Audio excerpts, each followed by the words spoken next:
Hi, இது Tuesday morning. இன்னைக்கு சுட சுட மார்னிங் வீடியோ எடுத்து உடனே வாய்ஸ் ஓவர் கொடுத்து போடுறேன். இன்னைக்கு மார்னிங் பிரேக்ஃபாஸ்ட்டுக்கு அடை தோசை தான் செஞ்சுருந்தேன்.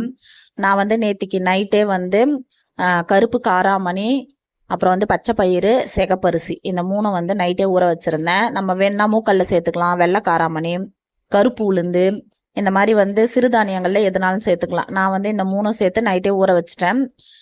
காலையில் அதை நல்லா வாஷ் பண்ணிவிட்டு அதுக்கப்புறம் மிளகு, சீரகம், இஞ்சி அது மட்டும் சேர்த்து நல்லா ஃபைன் பேஸ்ட்டாக அரைச்சி எடுத்துக்கிட்டு தேவையான அளவு தண்ணி ஊற்றிட்டு வெங்காயம் நல்லா பொடிசாக சாப் பண்ணிவிட்டு கொத்தமல்லி, கருவேப்பிலை அதுவும் சாப் பண்ணி அதில் சேர்த்துட்டு நெய் ஊற்றி அடை தோசை செஞ்சுருந்தேன். சூப்பராக இருந்துச்சு.